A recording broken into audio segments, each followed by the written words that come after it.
Good Thursday, right afternoon, everybody. This is Grace, and I was going to go to the store, but it's kind of wet today, and the temperature is 38, and some of the back roads just don't look like they've been traveled on enough, so I'm going to go turn around and go back home. Anyway, I have on my mind today this about jealousy and envy, and there's a distinction. You can look, difference between the two. You can look it up and determine for yourself, because sometimes they don't agree, so the definitions. But I think everything that has envy in it, there's some part jealousy. There's, it's not one size fit all kind of thing, but any situation I've ever known of, it would involve jealousy if somebody was envious. But anyway, and one of the points that I'm thinking about is when they're jealous or envious, and but they also have an expectation of you, for you to continue to do or have or whatever that it is. And like if you have a new car, they continue to expect you to be able to buy new things, so they can basically take all their frustrations out on you.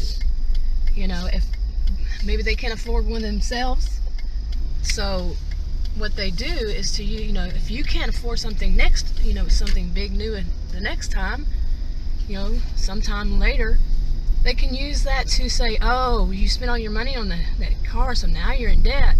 Something to take the negativity off of themselves and put it on somebody else. Okay. And this can be seen in anything. By the way, I'm only traveling like 20 miles per hour, so it's not like I'm speeding. But another thing is, like, if you're at work, and I've used quota system before, and you have a quota system and you're always number one, that person can use it, be basically a slacker, and still use it and say, oh, you must be doing something, you must be cheating, or you must be doing this, they must be giving you this and that and not me.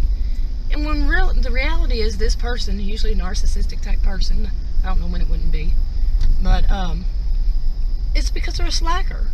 They don't want to do their job. They just like to be an imposter. That whole fake it till you make it kind of thing. No. But anyway, they're not making. And they can also use that, like if you don't meet that quota, certain quota, and they didn't either, but if you don't, they can, use that to say, well, she didn't, or he, if you're a he, but I'm a she, so, she didn't make it. Or they can use it to ridicule you. I think I've already said that. I don't know. I was thinking about this earlier, so I can't remember what I've already said. But anyway, to ridicule you, to make you look like you've fallen off the, what is it? Totem pole, fallen off the, you know what I'm talking about. The word's not coming to my head. Okay. So, I had to delete a clip because there was the man behind me in that kind of neighborhood, like, just tailgating.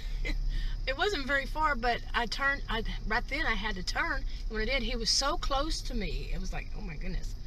But anyway, so this is something I want to talk about, and I want to do more videos about jealousy and envy, and how narcissistic people use that. I have done at least one before, and I mentioned before that it's something that I used to, when I was doing a blog, I used to write a lot about it. It's going back to the 90s. And because it's something that I've seen way too much of in other people. And that's a topic in itself. But it's usually, from what I've seen, it's to have that scapegoat. That's how I see it. Anyway, I'm going to do more videos. I just thought I'd get this one out there and talk about that and put it out there. And I'll talk to y'all later.